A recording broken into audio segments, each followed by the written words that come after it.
The moment Olivia O'Brien saw Jake Owens step out of that sleek black Mercedes in front of the old Miller's General Store, her heart stopped in a way she had not expected after 15 years of radio silence.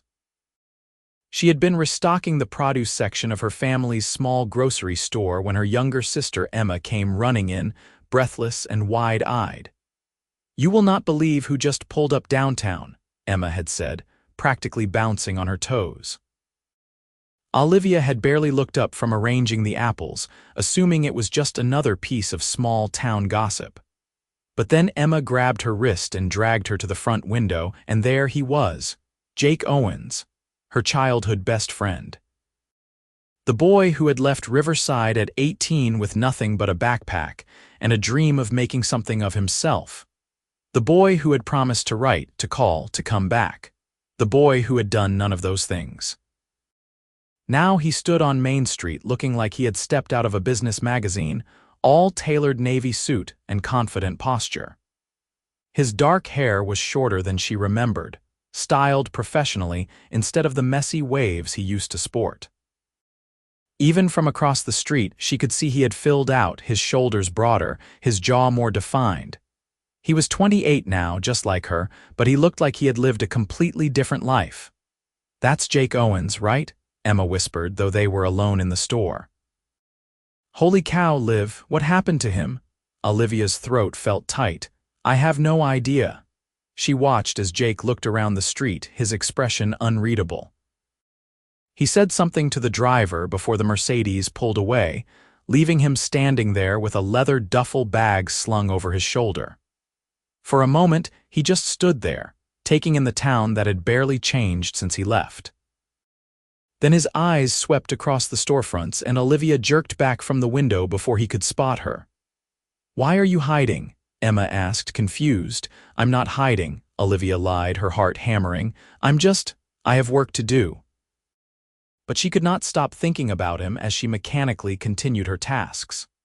Jake Owens, her best friend from kindergarten through senior year, the boy who had sat with her on the roof of his parents' garage every summer night, talking about their dreams and fears.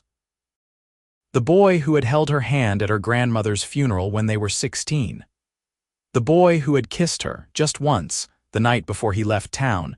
She touched her lips unconsciously, remembering.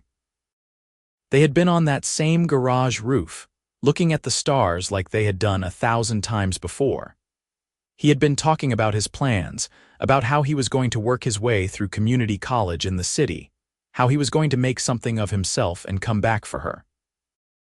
Then he had gone quiet, turned to her, and kissed her so softly it made her chest ache even now.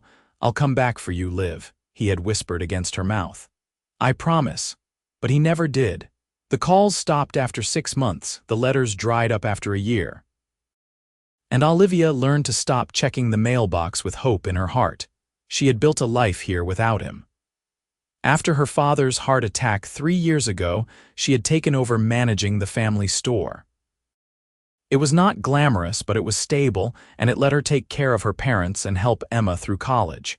She had dated a few guys over the years, nothing serious. She told herself she was content. Now Jake was back, and she did not know what to feel. The bell above the store's front door chimed, and Olivia looked up from the register, her automatic smile freezing on her face. Jake stood in the doorway, and his eyes found hers immediately. For a long moment, neither of them moved. She could see the recognition dawn on his face, followed by something that looked like relief and regret all tangled together. "Liv," he said, and his voice was deeper than she remembered but still achingly familiar. "Jake." She was proud of how steady her voice sounded. He walked toward her slowly, like he was afraid she might bolt. "I heard the O'Briens still ran this place. I was hoping I'd find you here." "Well, here I am." She gestured around the modest store, "right where you left me." He flinched at that, and she immediately regretted the bitterness in her tone. Before either of them could say more, Emma emerged from the back room, her eyes going wide. "Oh my God, you really are back," Emma blurted out. "Sorry, that was rude. Hi, Jake, I'm not sure if you remember me." "I was just a kid when you left." Jake's expression softened into a smile. Emma, right? You had braces and were obsessed with that boy band. What were they called? Emma laughed, some of the tension breaking. Westbound, and yes, that was me. Much cooler now, obviously. Obviously, Jake agreed, but his eyes kept drifting back to Olivia. Emma looked between them, clearly sensing the weight of unspoken history. I'm going to go check on the inventory in the back for a really long time. She disappeared quickly, leaving them alone, the silence stretched. Olivia busied herself straightening already straight receipts on the counter. You look good, Liv, Jake said quietly. Really good. She glanced up at him, taking in his expensive suit, the watch on his wrist that probably cost more than her car. You look different. A lot has changed. Apparently, she could not quite keep the edge from her voice. What are you doing back in Riverside, Jake? He ran a hand through his hair, a gesture so familiar it made her chest ache. I'm buying the old Riverside mill, planning to convert it into a manufacturing facility. It's going to bring jobs back to town. Olivia blinked, processing this. You're buying the mill? That place has been abandoned for 10 years. I know. I've been working on the deal for months. We're breaking ground next month. He paused, his dark eyes searching hers. I kept my promise, Liv. I said I'd make something of myself. I said I'd come back. 15 years later, she said, hating how much hurt still lived in those words. I know I have a lot to explain, and I know I have no right to ask, but could we maybe get coffee, talk properly? Every logical part of her brain screamed at her to say no, but there was something in his eyes, something vulnerable beneath the confident exterior that made her hesitate. Sarah's diner, she heard herself say. Tomorrow morning, 7 o'clock. His face lit up with a smile that reminded her painfully of the boy he used to be. I'll be there. Thank you, Liv. After he left, Emma crept back out from the storage room. So that just happened. That just happened, Olivia echoed, sinking onto the stool behind the counter. Are you okay? I have no idea. That night, Olivia lay in bed in her small apartment above the store, staring at the ceiling and remembering.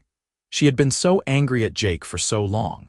Angry that he left, angry that he stopped calling, angry that he moved on with his life while she stayed stuck in Riverside.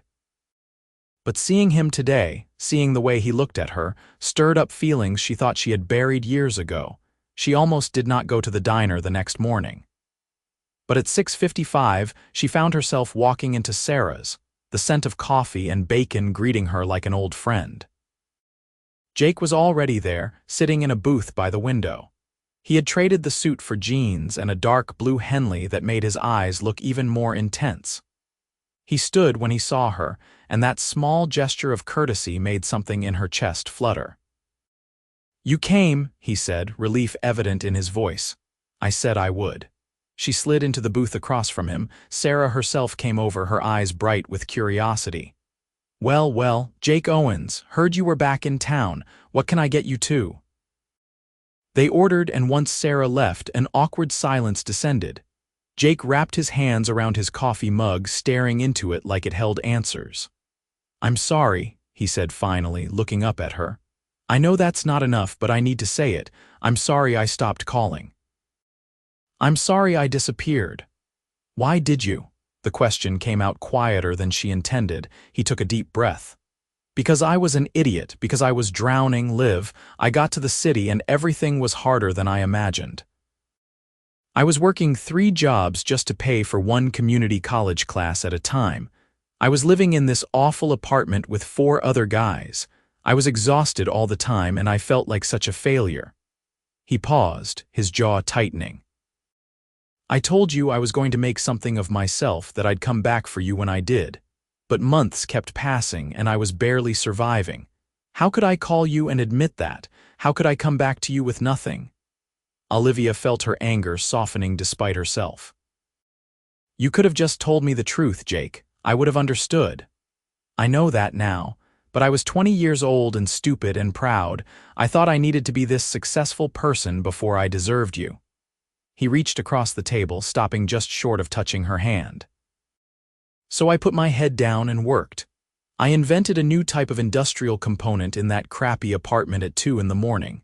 Got a patent, started a company, and suddenly things started happening fast. Too fast. I got caught up in it all, and by the time I looked up, years had passed. I told myself you'd moved on, that you probably hated me, that I had lost my chance. I did hate you, Olivia admitted. For a while, then I just moved on, or I thought I did. Jake's eyes searched hers. And now I don't know what I feel. She picked up her coffee, needing something to do with her hands. You come back here looking like that, talking about buying mills and starting manufacturing facilities. You're clearly some kind of success story, but you're also the same person who broke his promise to me. I know. And I can't change the past. But I'm here now, and it's not just about business, Liv. I came back to Riverside because this is home, because you're here. He finally took her hand, his thumb brushing over her knuckles. I never stopped thinking about you, not once in 15 years. Her heart hammered in her chest. Jake, I'm not asking you to forgive me right away. I'm not even asking you to give me a second chance yet. I'm just asking if we can start over. Can we be friends again? Can you let me prove that I'm not going to disappear this time? Sarah arrived with their food, and Olivia pulled her hand back, grateful for the interruption. As they ate, they talked about safer subjects. Jake told her about his company, Owens Industrial, about the manufacturing innovations he had developed. He asked about her family, about the store, about life in Riverside. The conversation flowed easier than she expected, falling into a rhythm that felt almost like old times. My dad would love to see you, Olivia said, pushing her scrambled eggs around her plate. He's been doing better since the heart attack, but he still asks about you sometimes. Jake's expression softened. I'd like to see him too. Your parents were always so good to me. He paused. How is your mom? The same. Still trying to set me up with every eligible bachelor in a 50-mile radius.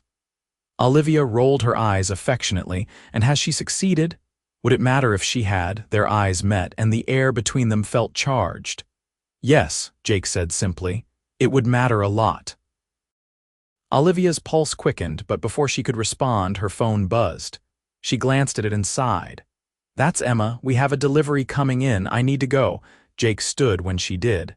Can I see you again? She should say no. She should protect herself.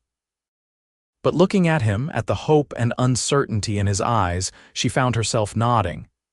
Yeah, you can see me again. Over the next few weeks, Jake became a fixture in Riverside again. The mill project moved forward quickly, and suddenly there was construction happening, jobs being advertised, excitement buzzing through the town.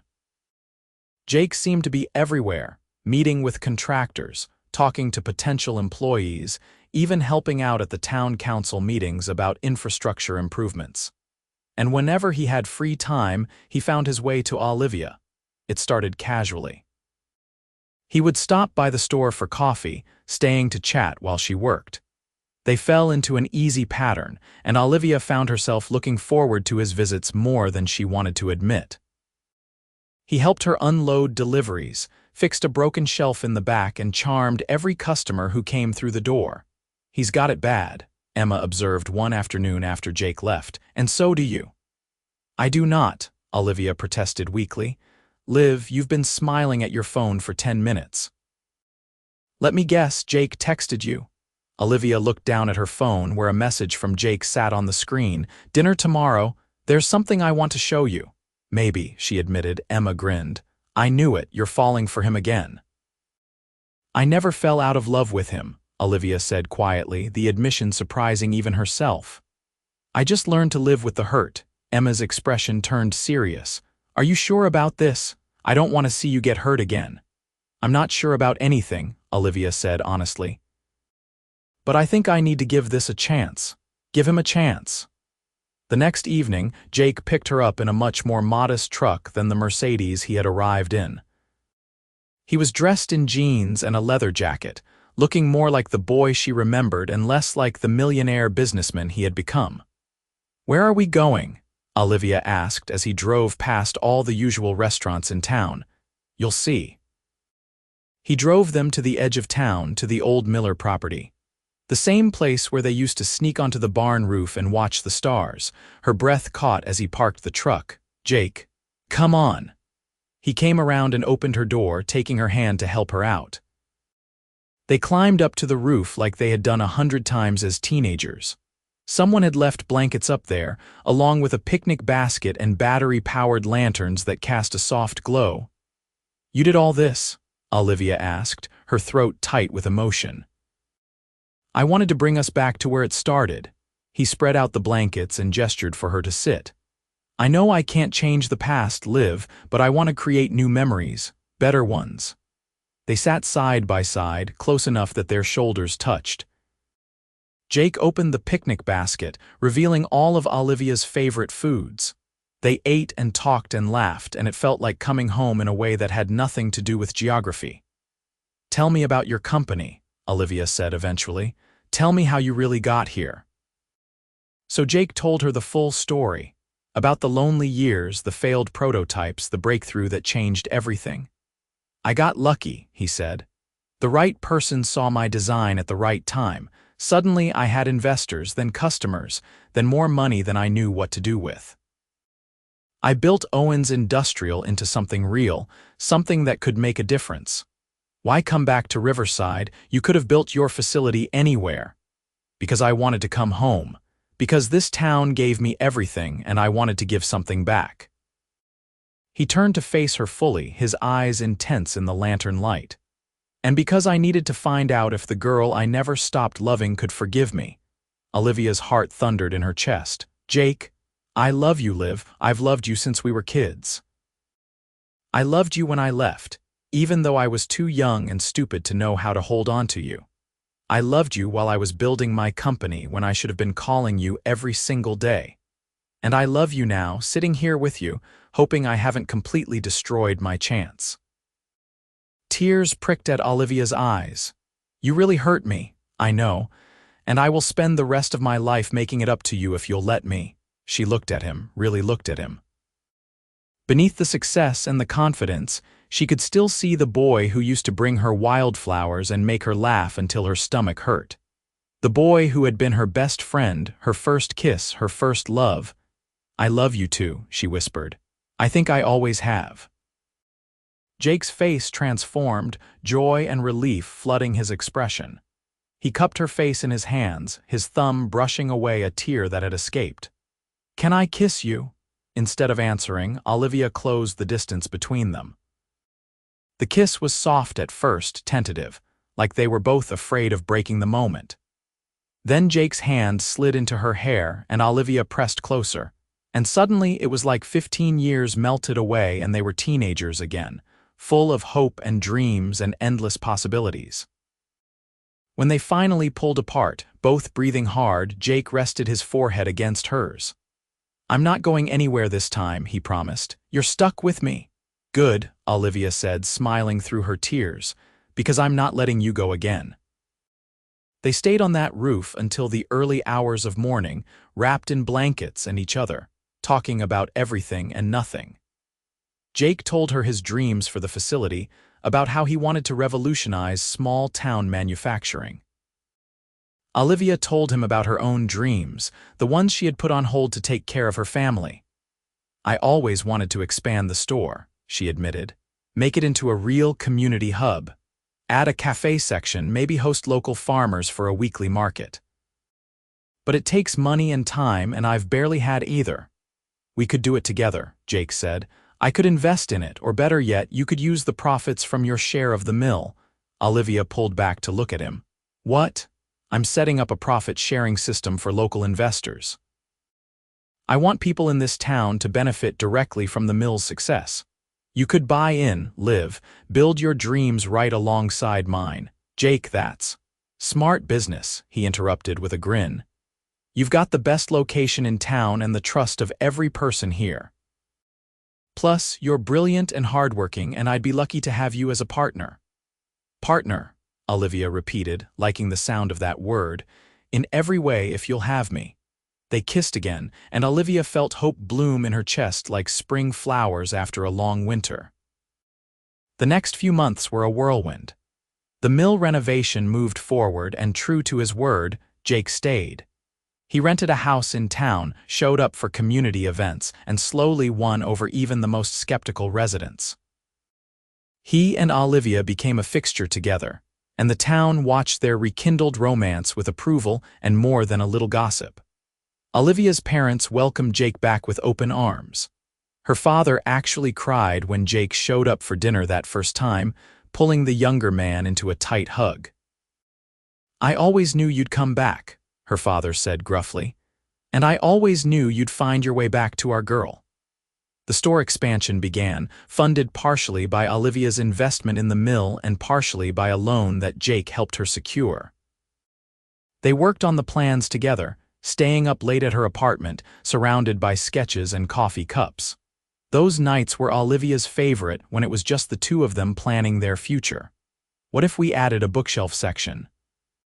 Jake suggested one night, circling an area on the blueprint. "You always loved to read." "Only if we include a kid's corner," Olivia countered, "with those little chairs and everything." "Perfect." He leaned over and kissed her temple. "You're perfect," Olivia laughed. "You're biased." "Absolutely." He pulled her into his lap, the blueprints forgotten, completely, hopelessly biased. She looped her arms around his neck. "I still can't believe this is real sometimes, that you're here, I'm here." He kissed her softly. "And I'm never leaving again, you have my word, Liv. This time it's forever." The mill's grand opening happened on a bright Saturday in September. The whole town turned out to celebrate, and Olivia stood beside Jake as he cut the ribbon, pride swelling in her chest. He looked so confident, so at home, addressing the crowd about job opportunities and economic growth and community investment. Later, after the speeches and tours and celebrations, Jake pulled her aside to a quiet corner of the facility. "There's one more thing," he said, his voice nervous in a way that made her heart skip. "Jake," he took both her hands in his eyes locked on hers. "I know we've only been officially together for a few months, and I know some people might say this is too fast. But Liv, I've loved you for 20 years. I've wasted 15 of them being too stupid and scared to fight for us. I don't want to waste another single day." He dropped to one knee and Olivia gasped, her hands flying to her mouth. "Olivia O'Brien, you are my best friend, my first love, and the only forever I've ever wanted. Will you marry me?" The ring he produced was beautiful, a simple diamond that caught the light and sparkled like stars. Like the stars they used to watch together from garage roofs and barn lofts. "Yes," Olivia said, tears streaming down her face. "Yes, yes, yes." Jake stood and swept her into his arms, spinning her around as they both laughed and cried. When he set her down, he slipped the ring onto her finger and kissed her so thoroughly that she forgot they were standing in his newly opened facility with hundreds of people nearby. They got married 6 months later in a ceremony that was equal parts elegant and hometown charm. The wedding took place in the town's old church, with Emma as maid of honor and Jake's business partner Marcus, who had flown in from the city as best man. Half the town attended, and Sarah's diner catered the reception. Olivia wore her grandmother's pearls and a dress that made Jake's eyes well up when she walked down the aisle. He looked devastating in his tuxedo, his dark hair perfectly styled, but it was the expression on his face that took her breath away. He looked at her like she was the only person in the world, like she was everything he had ever wanted.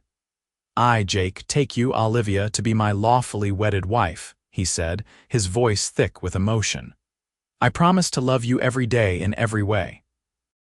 I promise to be your partner, your best friend, and your biggest supporter. I promise that no matter where life takes us, you will always be my home." Olivia could barely see through her tears as she said her own vows. "I, Olivia, take you, Jake, to be my lawfully wedded husband.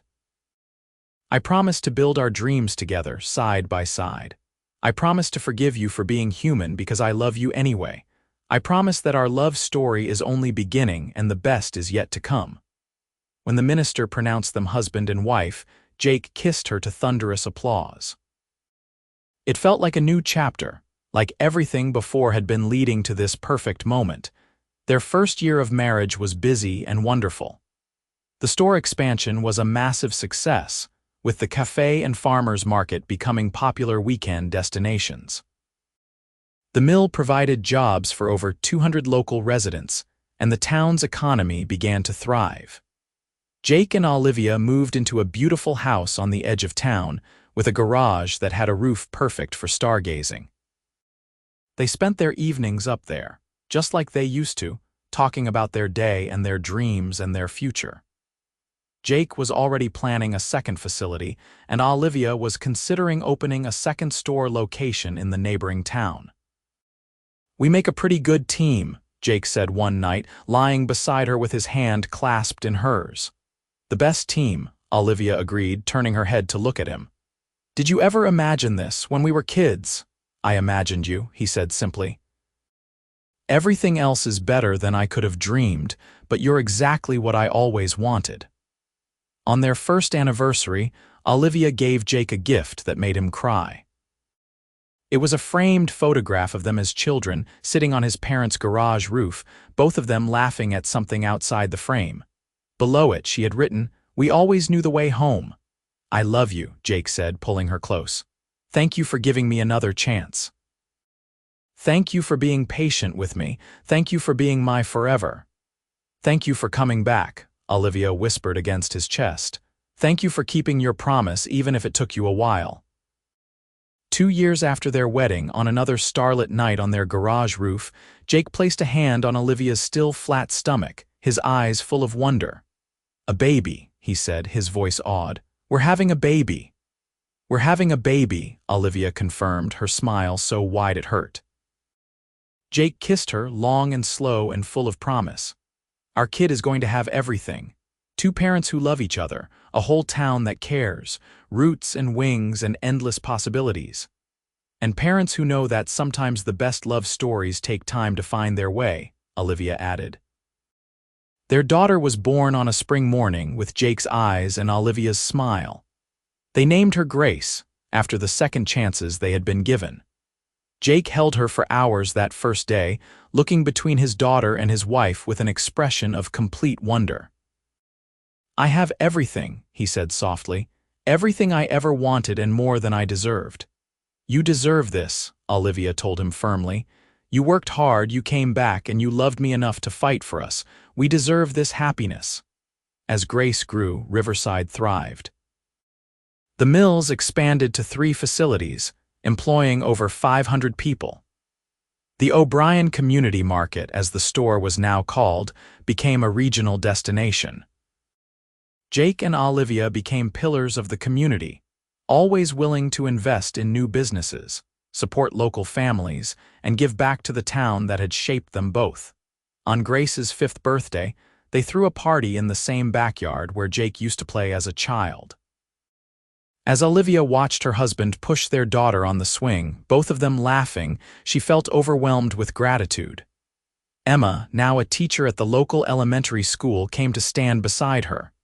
"You two really did get your happy ending," Emma said. "We did," Olivia agreed.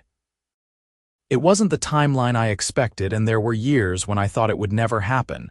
But he came back. He chose us, chose me, chose this life. And you chose to forgive him, to give him another chance. Best decision I ever made." Olivia watched as Jake caught Grace in his arms, spinning her around while she squealed with delight. "He's an amazing father. He's an amazing man who learned what really matters." Emma squeezed her sister's shoulder. "I'm happy for you, Liv, really happy." That night, after Grace was asleep and the house was quiet, Jake found Olivia on their garage roof. It had become their tradition, their special place, the spot where they could always find each other. "Thank you," Jake said, pulling her into his arms. "For what?" "For today, for Grace. For this life, for loving me even when I didn't deserve it." He kissed the top of her head. "I never expected when I came back to Riverside that I would get all of this. I hoped, but I never let myself truly believe that you'd forgive me, that we'd get our second chance." "You're my childhood friend who grew into so much more," Olivia said, tilting her face up to his. "You're the millionaire who chose a small town over the big city. You're the man who kept his promise even if it took 15 years. And you're my forever, Jake. Always have been, always will be." He kissed her then, under the same stars they had wished on as children. It was a kiss full of promise and gratitude, and the kind of love that weathers time and distance and every obstacle in its path. Below them, in their beautiful house, their daughter slept peacefully. Around them, the town they both loved hummed with quiet life. And above them, the stars shone down on two people who had found their way back to each other against all odds. Jake had returned to town a success by the world's standards, but he had found something infinitely more valuable. He had found home, family, and a love that had been worth every mile and every year of the journey. And Olivia had learned that some promises take time to fulfill, but that does not make them any less true. They sat on that roof until the early morning hours, just like they used to, planning and dreaming and loving. The millionaire and his childhood friend, who had both discovered that the greatest fortune was not measured in dollars, but in days spent together, in laughter shared, in a family built on second chances and endless love. Their story had taken 15 years to complete its circle, but it was worth the wait. Every moment of heartache, every year of distance, every tear shed had led them to this perfect now. And as the sun began to rise over Riverside, painting the sky in shades of gold and pink, Jake and Olivia knew that their forever had truly just begun.